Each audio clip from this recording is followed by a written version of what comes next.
So recently, me, Kevin, came out with a video called Real Estate Investing 10,000 to 100,000 Fast and Blunt. And this one caught my eye because he doesn't talk a ton about his real estate investing career anymore. He's more focused on stocks and stimulus and those types of things. And so I was curious to see how he would take $10,000 and turn it into 100,000 using real estate. Now, if you've been subscribed to my channel, you might know my story of how I got started with $10,000. I took the path of maxing out credit cards, getting a hard money loan, finding a really good deal, buying it, flipping it, making 25 grand, and then just repeating that over and over again. I kept the credit cards maxed, I kept taking the profits from the flips, reinvesting it into the next deal. And so I'm curious to see how Kevin's advice differs, whether it's better, worse, or maybe you can use a combination of my strategies and his. So let's jump into the main points of his video.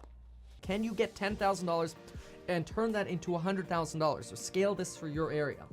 The answer, in my opinion, is yes. And the way you do it is you start with a pre-approval loan. All right, so what he's saying is first and foremost, you've got to get pre-qualified with a traditional lender. So you're gonna go FHA, you're gonna go VA, or you're gonna get a conventional loan. You're gonna need 2 years tax returns, you're gonna need a job, you're gonna need decent credit, you gotta meet debt to income ratio requirements. Getting a traditional loan is not like it was in 2005 when everyone can get qualified. It takes work. And to put things into perspective, back in 2015 when I did my first house flip, I did not qualify for a traditional loan, but I did qualify for a hard money loan because they don't care about DTI. They don't care about tax returns. They're not really caring about your credit. All they really care about is the deal. And I was always good at finding good deals. So before we go any further in this video, I will say that you can do this if you qualify for a traditional loan, but if you don't, it doesn't mean you're dead. You can still get a hard money loan as long as you can find a good enough deal, or you could even wholesale where it doesn't matter at all. All right, after you get the pre-qual or decide how you're gonna get financing, let's see what Kevin says you gotta do next. Then you're gonna look 5 minutes a day at each of these 3 apps to see what the new listings are. And you're going to specifically look at properties that are within 30 minutes of where you live. Ideally, whatever you buy is either a 2-bedroom, 2-bath, or a 3-bedroom, 2-bath, maybe even a 4-bedroom, 2-bath. So that way, if you needed to or wanted to, you could house hack the property. So the next thing he's talking about is jumping on the 3 different sites. I'm sure he's referring to Zillow, Redfin, maybe Realtor.com. And he wants you to start a search that is within 30 minutes of where you live and start looking for 2 bedrooms, 2 baths, 3-bedroom, 2-bath, or maybe even a 4. I think it's a great start for beginners. You can start getting familiar with your local area. You're gonna start learning what things are selling for. You're gonna see what kind of condition they're in, what your amount of money will buy you. Now remember though, these sites are only gonna show you properties that are on the market. And as we know right now, there's literally like nothing on the market. So it's good to learn the market and see what's going on, but there's not gonna be a ton of opportunity doing this. In fact, the majority of the deals that I've done in the last year have been off-market deals, mainly because inventory has been really low and it's harder to find deals than ever on the market. And I'll tell you, we've made millions of dollars in the last year from all of our off-market deals. If I was strictly only looking on Zillow and Redfin and Realtor, I would not have a business. You could definitely find one good house, and that's kind of what Kevin's talking about in this video. But if you want to take it to the next level, you've got to find off-market deals. And if you want to learn how we find off-market deals, you can actually join one of our coaching programs. We've got our rookie coaching program and our all-star coaching program. One is for people just getting started, maybe like you watching this video. The other is for more advanced people who are looking to scale their business. So you can find both of those programs at futureflipper.com. I'll link to those below. But overall, I think Kevin's advice is sound if you're just getting started trying to learn your market.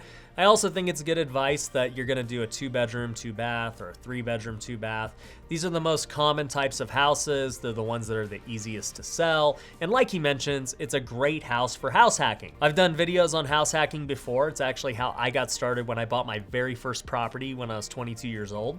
Go rent out some bedrooms to your buddies and essentially have them pay your mortgage for you. But once again, let me remind you that this only works if you can get a traditional loan. If you can't get a traditional loan, you could still buy a home, but you're gonna have to get creative. You're gonna have to either get a hard money loan, you're gonna have to get a seller finance deal, or subject to deal. Now let's look at some of the other things Kevin is saying to do. Now, you have 2 choices of things to look for. You have new construction or you have old construction, stuff that already exists, or resale homes. Ideally, you're gonna start with resale homes. So I agree with Kevin here. You definitely want to focus on a resale home. If you buy a new build, you're paying a premium, so you're not getting that instant equity. Now, it doesn't mean that a new build might not be a good deal. The market could just rise a lot, and then your new build is worth far more, especially in times like this. But if you want to gain instant equity, 9 times out of 10, you're going to have to buy a resale home. Oh my gosh, the safest thing you can buy in real estate is a tract home, because it's the easiest thing in the world to comp. Stop trying to get the farm out in the middle of nowhere. And this is not an insult on rural, it's an insult on you can't find comps for these things. Totally agree with Kevin here. Tract homes are awesome. It's my favorite thing to flip because, like he said, the comps are the easiest thing to get. When you've got 5 sales of the exact same home, you're pretty certain of what your home is worth. But once you start getting into these unique homes that are maybe on a lot of land, or they look like a farm, or they're just totally unique in their own way, those are tough to comp because it's very subjective to the buyer on what they think it's worth. I've had sellers tell me their house is worth so much because they have all these custom upgrades and they have all these finishes. And it's like, well, I don't think another buyer values that the way that you do. Whereas with the tract homes, there's so much data to say, yes, it is worth this amount. So tract homes are always gonna be safer whether you're buying them as a personal residence or whether you're flipping them. Stop looking at your loan from the point of view of, oh, well, over the next 30 years, bro, you ain't gonna have this loan for 30 years. The average person keeps a loan for 7 years. Once again, I totally agree. I see so many people get caught up with the 30-year plan of how much they're gonna pay in interest. And he's absolutely right. I don't even know anybody that's ever paid off a loan in 30 years without refinancing it and making every single payment over that 30-year span. So the whole point of all that is don't really worry so much about the interest rate or how much mortgage insurance you're paying. For me as an investor, I'm more concerned about how much cash out of pocket I am on every deal. If I can go less cash out of pocket, I'm willing to pay higher interest. I'm willing to pay mortgage insurance. I'm willing to have a higher monthly payment because to me, the cash is the most valuable thing. And this is especially true if you're limited on cash. If you're watching this video and all you have is $10,000, well, you can't even put 20% down on most properties. And so for you to get into a house right now, you're gonna pay mortgage insurance. It's far better to put the 3 to 3.5% down on a house than try and save up for 20%. By the time you finally saved up for 20%, the houses have gone up like crazy. You would have been way better off buying it with the 3% down and then refinancing as values rose. You could have either got a good deal or let appreciation do its thing and then refinanced out of the mortgage insurance because you've got so much equity now. So what Kevin's saying at this point is number 1, make sure you're pre-qualified. Once you do that, go to number 2, start researching your market. 30-minute radius is good. Look for the 2 bedrooms, 3 bedrooms so you can house hack. Then number 3, look at tract homes. Don't be getting crazy homes that don't have a lot of comps. Number 4, once you do find a good deal, put an offer in and put as low down payment as possible. Don't worry about mortgage insurance. And then number 5, once you do that, you buy the house. Once you buy the house, then you get into the construction side, which he talks about here. So if you go into a property and you call up a general contractor and you take the noob approach and you're in this 1960s property and all of a sudden the contractor comes in and goes, oh, you know, the electrical system's old. Oh, you know, that's not up to code anymore. Oh, you know, the plumbing's not up to code anymore. Oh, you know, we should just tear out all the kitchen cabinets. Oh, wow, those are some old fiberglass bathtubs. Oh my gosh, we should just tear all that crap out too. Well, yeah, guess what you're gonna get? You're gonna get a $150,000 whole house remodel bid. You get what you ask for. You call a licensed contractor, you get what you ask for. So he's absolutely right about a big fancy general contractor. They will want to do as much as possible because it makes them more money. If you're just trying to get the house painted and get some carpet, they might not be the person for you. What Kevin later says in the video is that you should just hire the painter and hire the carpet guy directly. And I agree, if you're just doing one house, it is going to be much cheaper to sub everything out yourself. When I first started out, this is exactly what I was doing as well. We're at the point now where we do have to hire the general contractors because we don't have enough manpower to try and sub things out ourselves on all these flips. It's easier for us to pay a premium and have somebody do that for us. He also mentions if you have the time, you should do some of the stuff yourself. If you want to go scrape the popcorn, if you want to paint the house, go do it yourself because you'll save money. And I agree with him. If you're only on a $10,000 budget and it's either do it yourself or not get done, you should do it yourself. But when you start doing construction yourself, you better be careful because if the city gets on you, you're in trouble. And that's what he talks about here. You get the city on your butt?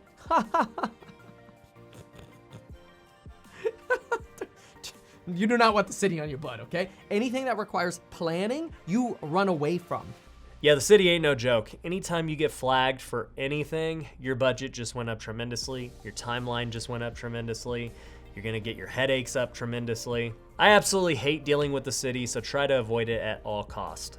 But essentially the point Kevin's trying to make is you should be subbing the trades out yourself, you should be doing some work yourself, and get this property fixed up and livable. Doesn't need to be perfect, you can fix things up as you live in it, you can fix things up later down the road when you've saved up enough money, but just get it live-in ready. It doesn't have to be perfect like a flip or a full remodel. And that's essentially his plan. You're just gonna buy a good undervalued deal on the market, you're gonna get a traditional loan for it, you're gonna go fix it up yourself or sub things out, and eventually you should have $100,000 in net worth from it. The $100,000 is due to you buying it cheap and having that built-in equity. It's also due to the market and where it's at with things appreciating. And he's not wrong. With that combination of buying a good deal and the market going crazy, you should be able to gain $100,000 net worth. It's funny, I'm in the process of refinancing some of my rental properties because they've gone up so much in just the last year or two. I'm pulling out over $250,000 from some of my Big Bear properties. The very first one I bought back in 2017, I paid $200,000 for, and it just appraised at over $400,000. The second one I bought in 2017, I paid $230,000 for it, and it appraised for $530,000 just 3.5 years later. So you're talking about $500,000 of net worth increase in just 3.5 years. And it was due to the combination of getting good deals initially, but more so the market going crazy and appreciating. And that's just buying 2 out of the hundreds of properties I've bought in the last few years. So he's definitely right, and it's definitely a strategy I agree with. But as I said in the beginning, it's all dependent on you qualifying for a traditional loan and finding a good deal on market. For me, when I got started, I didn't qualify for a traditional loan, so I had to go the other methods like hard money. And for me today in this competitive market environment, I don't really want to buy houses that are on the market because they're just getting bid up so high. I'd rather go look off market where the real deals are at. And I can tell you with the off market deals, it's a lot easier to go from 10K to 100K. In fact, you can go way more than 100K if you get the right deals with the right systems and processes. So if you're interested in learning how we get deals off market, like I said in the beginning, we've got our rookie and all-star coaching programs. I'll link to them below. Just go to futureflipper.com. But before we wrap this up, I want to bring up one point that Kevin says that I think is really important for anyone looking for good deals. Well, let me ask you, if you think it's hard to find a deal, are you pre-approved? And are you looking twice a day? Because if those two things aren't true, yeah, probably is hard to find a deal. And he's right, that's what it comes down to. Do you have the right financing, whether it be traditional or hard money or private lender? And are you doing enough to find a deal? If you're not looking daily, if you're not making offers daily, you will not find a deal. Deals don't just fall in your lap when you're just chilling there watching YouTube.